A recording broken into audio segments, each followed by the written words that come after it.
Rev up your engines!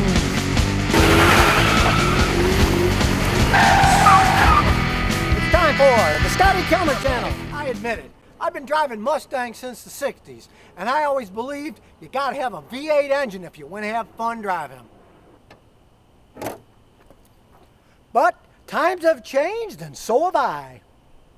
Sure, this new Mustang only has a 2.3 liter 4-cylinder engine, but what a 4-cylinder engine. It puts out 310 horsepower and 320 foot-pounds of torque.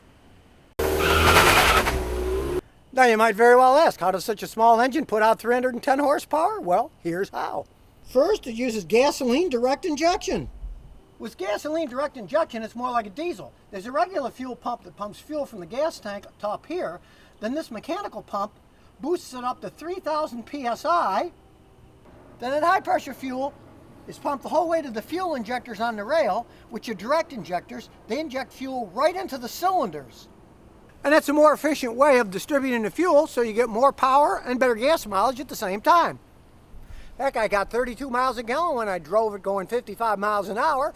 Not that I drove 55 miles an hour for all that long.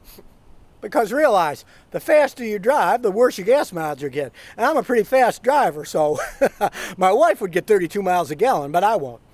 Now the other way it makes so much power is with this twin-scroll turbocharger. It's a modern design turbocharger that works almost like two turbochargers, but it doesn't have turbo leg like two turbochargers often will have. And if you look at the front of the engine, you'll see there's a fan belt. It runs the water pump, it runs the alternator, and it runs the air conditioner, but there's no power steering pump. And that's because it has electric power steering. That further gets you better gas mileage and more power. And you can use that power in many ways. As you can see now, it idles quite smooth. You can set it up for just normal driving, or you can flip one switch, turn the traction control off and drive a little bit harder, and you can flip another switch, and you make steering feel normal, sport, or comfort.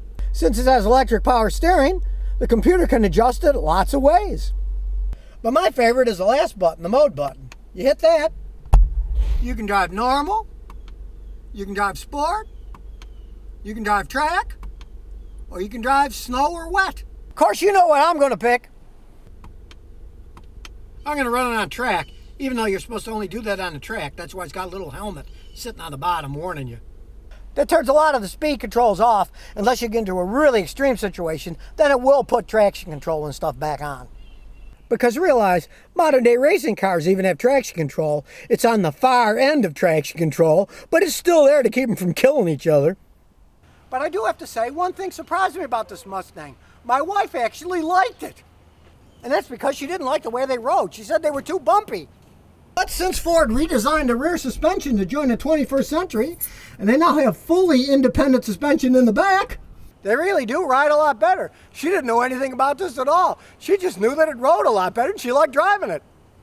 So if you're thinking about getting a new pony car, you might think 4-cylinder this time. And I doubt if those 310 ponies will let you down. Remember, if you've got any car questions, visit the Scotty Kilmer channel. And I'll answer them as soon as I'm done road testing this turbocharged Mustang.